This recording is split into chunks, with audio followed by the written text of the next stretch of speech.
KaraokeBooks. The Sign of the Four. Written by Arthur Conan Doyle. Audiobook. Chapter 4. The Story of the Bald-Headed Man. We followed the Indian down a sordid and common passage, ill-lit and worse furnished, until he came to a door upon the right, which he threw open. A blaze of yellow light streamed out upon us, and in the center of the glare there stood a small man with a very high head, a bristle of red hair all round the fringe of it, and a bald, shining scalp which shot out from among it like a mountain peak from fir trees. He writhed his hands together as he stood, and his features were in a perpetual jerk, now smiling, now scowling, but never for an instant in repose. Nature had given him a pendulous lip, and a too visible line of yellow and irregular teeth, which he strove feebly to conceal by constantly passing his hand over the lower part of his face. In spite of his obtrusive baldness, he gave the impression of youth. In point of fact, he had just turned his 30th year. "Your servant, Miss Morstan," he kept repeating, in a thin, high voice. "Your servant, gentlemen. Pray step into my little sanctum. A small place, miss, but furnished to my own liking. An oasis of art in the howling desert of South London." We were all astonished by the appearance of the apartment into which he invited us. In that sorry house it looked as out of place as a diamond of the first water in a setting of brass. The richest and glossiest of curtains and tapestries draped the walls, looped back here and there to expose some richly mounted painting or oriental vase. The carpet was of amber and black, so soft and so thick that the foot sank pleasantly into it, as into a bed of moss. Two great tiger skins thrown athwart it increased the suggestion of Eastern luxury, as did a huge hookah which stood upon a mat in the corner. A lamp in the fashion of a silver dove was hung from an almost invisible golden wire in the center of the room. As it burned it filled the air with a subtle and aromatic odor. "Mr. Thaddeus Sholto," said the little man, still jerking and smiling. "That is my name. You are Miss Morstan, of course. And these gentlemen. This is Mr. Sherlock Holmes, and this is Dr. Watson." "A doctor, eh?" cried he, much excited. "Have you your stethoscope? Might I ask you, would you have the kindness? I have grave doubts as to my mitral valve, if you would be so very good. The aortic I may rely upon, but I should value your opinion upon the mitral." I listened to his heart, as requested, but was unable to find anything amiss, save indeed that he was in an ecstasy of fear, for he shivered from head to foot. "It appears to be normal," I said. "You have no cause for uneasiness." "You will excuse my anxiety, Miss Morstan," he remarked, airily. "I am a great sufferer, and I have long had suspicions as to that valve. I am delighted to hear that they are unwarranted. Had your father, Miss Morstan, refrained from throwing a strain upon his heart, he might have been alive now." I could have struck the man across the face, so hot was I at this callous and off-hand reference to so delicate a matter. Miss Morstan sat down, and her face grew white to the lips. "I knew in my heart that he was dead," said she. "I can give you every information," said he, "and, what is more, I can do you justice, and I will, too, whatever Brother Bartholomew may say. I am so glad to have your friends here, not only as an escort to you, but also as witnesses to what I am about to do and say. The three of us can show a bold front to Brother Bartholomew. But let us have no outsiders, no police or officials. We can settle everything satisfactorily among ourselves, without any interference. Nothing would annoy Brother Bartholomew more than any publicity." He sat down upon a low settee and blinked at us inquiringly with his weak, watery blue eyes. "For my part," said Holmes, "whatever you may choose to say will go no further." I nodded to show my agreement. "That is well. That is well," said he. "May I offer you a glass of Chianti, Miss Morstan? Or of Tokay? I keep no other wines. Shall I open a flask? No? Well, then, I trust that you have no objection to tobacco smoke, to the mild balsamic odor of the Eastern tobacco. I am a little nervous, and I find my hookah an invaluable sedative. He applied a taper to the great bowl, and the smoke bubbled merrily through the rose water. We sat all three in a semicircle, with our heads advanced, and our chins upon our hands, while the strange, jerky little fellow, with his high, shining head, puffed uneasily in the center. "When I first determined to make this communication to you," said he, "I might have given you my address, but I feared that you might disregard my request and bring unpleasant people with you. I took the liberty, therefore, of making an appointment in such a way that my man Williams might be able to see you first. I have complete confidence in his discretion, and he had orders, if he were dissatisfied, to proceed no further in the matter. You will excuse these precautions, but I am a man of somewhat retiring, and I might even say refined, tastes, and there is nothing more unaesthetic than a policeman. I have a natural shrinking from all forms of rough materialism. I seldom come in contact with the rough crowd. I live, as you see, with some little atmosphere of elegance around me. I may call myself a patron of the arts. It is my weakness. The landscape is a genuine Corot, and, though a connoisseur might perhaps throw a doubt upon that Salvator Rosa, there cannot be the least question about the Bouguereau. I am partial to the modern French school. You will excuse me, Mr. Sholto, said Miss Morstan, but I am here at your request to learn something which you desire to tell me. It is very late, and I should desire the interview to be as short as possible. At the best it must take some time, he answered, for we shall certainly have to go to Norwood and see Brother Bartholomew. We shall all go and try if we can get the better of Brother Bartholomew. He is very angry with me for taking the course which has seemed right to me. I had quite high words with him last night. You cannot imagine what a terrible fellow he is when he is angry. If we are to go to Norwood it would perhaps be as well to start at once, I ventured to remark. He laughed until his ears were quite red. That would hardly do, he cried. I don't know what he would say if I brought you in that sudden way. No, I must prepare you by showing you how we all stand to each other. In the first place, I must tell you that there are several points in the story of which I am myself ignorant. I can only lay the facts before you as far as I know them myself. My father was, as you may have guessed, Major John Sholto, once of the Indian Army. He retired some 11 years ago, and came to live at Pondicherry Lodge in Upper Norwood. He had prospered in India, and brought back with him a considerable sum of money, a large collection of valuable curiosities, and a staff of native servants. With these advantages he bought himself a house, and lived in great luxury.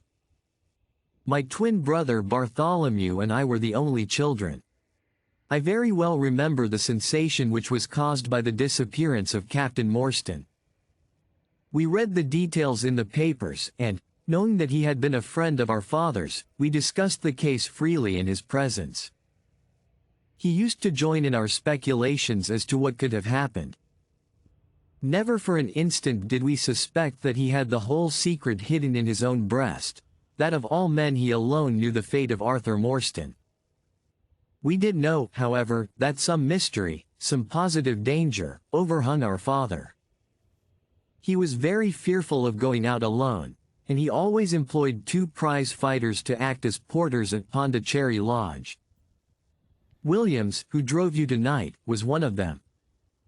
He was once lightweight champion of England. Our father would never tell us what it was he feared, but he had a most marked aversion to men with wooden legs. On one occasion he actually fired his revolver at a wooden-legged man, who proved to be a harmless tradesman canvassing for orders. We had to pay a large sum to hush the matter up. My brother and I used to think this a mere whim of my father's, but events have since led us to change our opinion. Early in 1882 my father received a letter from India which was a great shock to him. He nearly fainted at the breakfast table when he opened it, and from that day he sickened to his death. What was in the letter we could never discover, but I could see as he held it that it was short and written in a scrawling hand. He had suffered for years from an enlarged spleen, but he now became rapidly worse, and towards the end of April we were informed that he was beyond all hope, and that he wished to make a last communication to us. When we entered his room he was propped up with pillows and breathing heavily. He besought us to lock the door and to come upon either side of the bed. Then, grasping our hands, he made a remarkable statement to us, in a voice which was broken as much by emotion as by pain. I shall try and give it to you in his own very words. I have only one thing, he said, which weighs upon my mind at this supreme moment. It is my treatment of poor Morstan's orphan. The cursed greed which has been my besetting sin through life has withheld from her the treasure, half at least of which should have been hers. And yet I have made no use of it myself, so blind and foolish a thing is avarice. The mere feeling of possession has been so dear to me that I could not bear to share it with another. See that chaplet dipped with pearls beside the quinine bottle. Even that I could not bear to part with, although I had got it out with the design of sending it to her. You, my sons, will give her a fair share of the agrid treasure. But send her nothing, not even the chaplet, until I am gone. After all, men have been as bad as this and have recovered. I will tell you how Morstan died, he continued. He had suffered for years from a weak heart, but he concealed it from every one. I alone knew it. When in India, he and I, through a remarkable chain of circumstances, came into possession of a considerable treasure. I brought it over to England, and on the night of Morstan's arrival he came straight over here to claim his share. He walked over from the station, and was admitted by my faithful old Lal Chowdhury, who is now dead. Morstan and I had a difference of opinion as to the division of the treasure, and we came to heated words. Morstan had sprung out of his chair in a paroxysm of anger, when he suddenly pressed his hand to his side, his face turned a dusky hue, and he fell backwards, cutting his head against the corner of the treasure chest. When I stooped over him I found, to my horror, that he was dead. For a long time I sat half distracted, wondering what I should do. My first impulse was, of course, to call for assistance, but I could not but recognize that there was every chance that I would be accused of his murder. His death at the moment of a quarrel, and the gash in his head, would be black against me. Again, an official inquiry could not be made without bringing out some facts about the treasure, which I was particularly anxious to keep secret. He had told me that no soul upon earth knew where he had gone. There seemed to be no necessity why any soul ever should know. I was still pondering over the matter, when, looking up, I saw my servant, Lal Chowdhury, in the doorway. He stole in and bolted the door behind him. "Do not fear, Sahib," he said. "No one need know that you have killed him. Let us hide him away, and who is the wiser?" "I did not kill him," said I. Lal Chowdhury shook his head and smiled. "I heard it all, Sahib," said he. "I heard you quarrel, and I heard the blow. But my lips are sealed. All are asleep in the house. Let us put him away together." That was enough to decide me. If my own servant could not believe my innocence, how could I hope to make it good before 12 foolish tradesmen in a jury box? Lal Chowdhury and I disposed of the body that night, and within a few days the London papers were full of the mysterious disappearance of Captain Morstan. You will see from what I say that I can hardly be blamed in the matter. My fault lies in the fact that we concealed not only the body, but also the treasure, and that I have clung to Morstan's share as well as to my own. I wish you, therefore, to make restitution. Put your ears down to my mouth. The treasure is hidden in. At this instant a horrible change came over his expression. His eyes stared wildly, his jaw dropped, and he yelled, in a voice which I can never forget, "Keep him out. For Christ's sake, keep him out." We both stared round at the window behind us upon which his gaze was fixed. A face was looking in at us out of the darkness. We could see the whitening of the nose where it was pressed against the glass. It was a bearded, hairy face, with wild, cruel eyes and an expression of concentrated malevolence. My brother and I rushed towards the window, but the man was gone. When we returned to my father, his head had dropped and his pulse had ceased to beat. We searched the garden that night, but found no sign of the intruder, save that just under the window a single footmark was visible in the flower bed. But for that one trace, we might have thought that our imaginations had conjured up that wild, fierce face. We soon, however, had another and a more striking proof that there were secret agencies at work all round us. The window of my father's room was found open in the morning, his cupboards and boxes had been rifled, and upon his chest was fixed a torn piece of paper, with the words, "The sign of the fork," scrawled across it. What the phrase meant, or who our secret visitor may have been, we never knew. As far as we can judge, none of my father's property had been actually stolen, though everything had been turned out. My brother and I naturally associated this peculiar incident with the fear which haunted my father during his life, but it is still a complete mystery to us. The little man stopped to relight his hookah and puffed thoughtfully for a few moments. We had all sat absorbed, listening to his extraordinary narrative. At the short account of her father's death, Miss Morstan had turned deadly white, and for a moment I feared that she was about to faint. She rallied, however, on drinking a glass of water which I quietly poured out for her from a Venetian carafe upon the side table. Sherlock Holmes leaned back in his chair with an abstracted expression and the lids drawn low over his glittering eyes. As I glanced at him, I could not but think how on that very day he had complained bitterly of the commonplaceness of life. Here at least was a problem which would tax his sagacity to the utmost.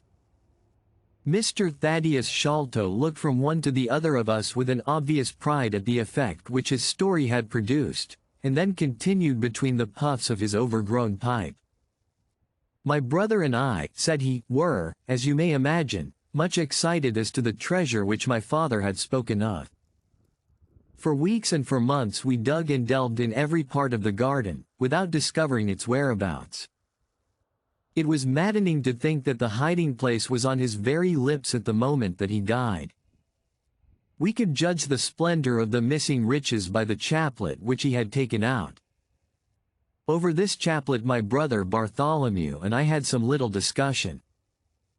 The pearls were evidently of great value, and he was averse to part with them, for, between friends, my brother was himself a little inclined to my father's fault. He thought, too, that if we parted with the chaplet it might give rise to gossip and finally bring us into trouble. It was all that I could do to persuade him to let me find out Miss Morstan's address and send her a detached pearl at fixed intervals, so that at least she might never feel destitute. "It was a kindly thought," said our companion, earnestly. "It was extremely good of you." The little man waved his hand deprecatingly. "We were your trustees," he said. That was the view which I took of it, though Brother Bartholomew could not altogether see it in that light. We had plenty of money ourselves. I desired no more. Besides, it would have been such bad taste to have treated a young lady in so scurvy a fashion. Le mauvais goût mène au crime. The French have a very neat way of putting these things.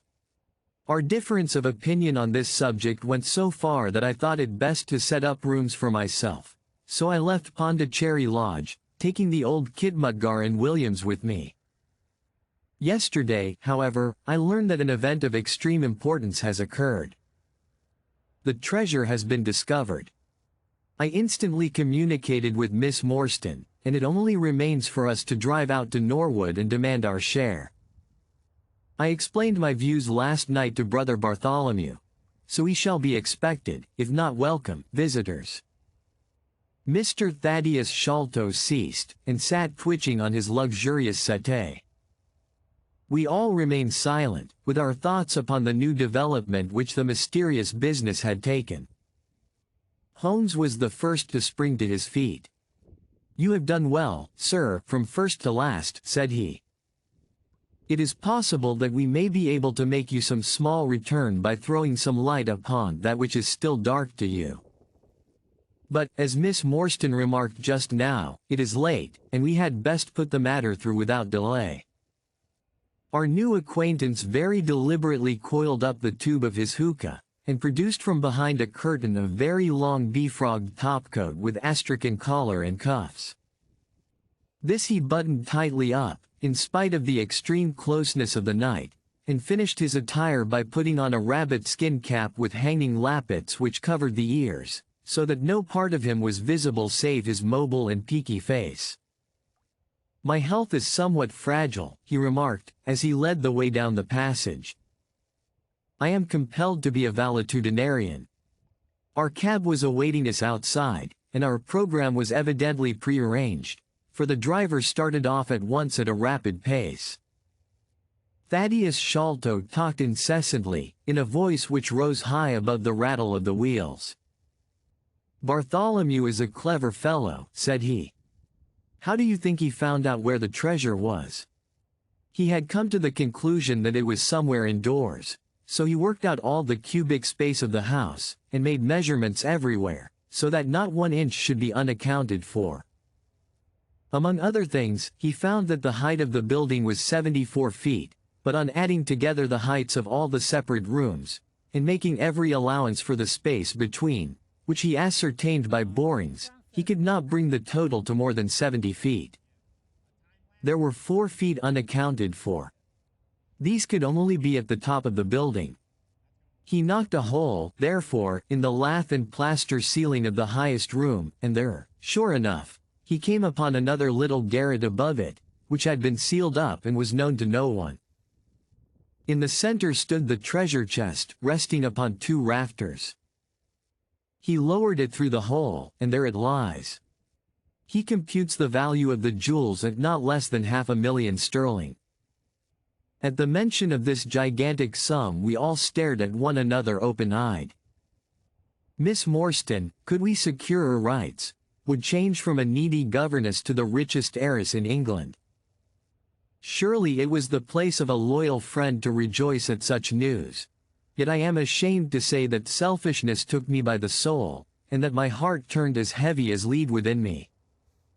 I stammered out some few halting words of congratulation, and then sat downcast, with my head drooped, deaf to the babble of our new acquaintance.